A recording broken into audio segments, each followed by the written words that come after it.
नमस्कार जय जगन्नाथ। आज आम जानिबा लक्ष्मीवंत नारी को किपरि चिन्हिबा। प्रथमतः जेउ नारी मानक नाकरे अग्रभागरे कला जाई थाए सेही नारी सौभाग्यवती होई थाए। जेउ नारी मानक कपाଳରେ कला जाई थाए से माने अत्यंत धनवान होई थांती। जेउ नारी मानक नाक चेपटा होई थाए से माने विद्या बुद्धि और गुण रे प्रखर होई थांती। जेउ नारी माने हाथी परी झुली झुली चलती से मानक लक्ष्मी स्वरूपा बोली कहा जाए और अत्यंत सौभाग्यवती।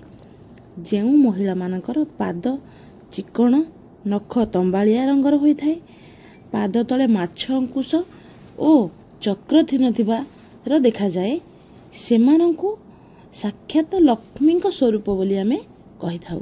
जेउ नारी मानक गोईठी पाद अल्प उच्चा होई थाए, पाद तले माछ लंगल किंबा पद्म चक्र थिबो सेही नारी अत्यंत सौभाग्यवती और लक्ष्मीवंत नारी।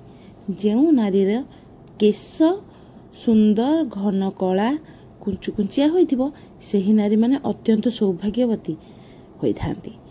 जेउ महिला मानकर मुह गोलाकार और सुंदर होई थाए सेमानकु आमे लक्ष्मीवंत नारी बोली कहि परिबा। जदि आपण मानकु मो चैनलटी भल लागु थाए लाइक शेयर सब्सक्राइब करने को जमा भी भूलिबेनी। रहुची नमस्कार।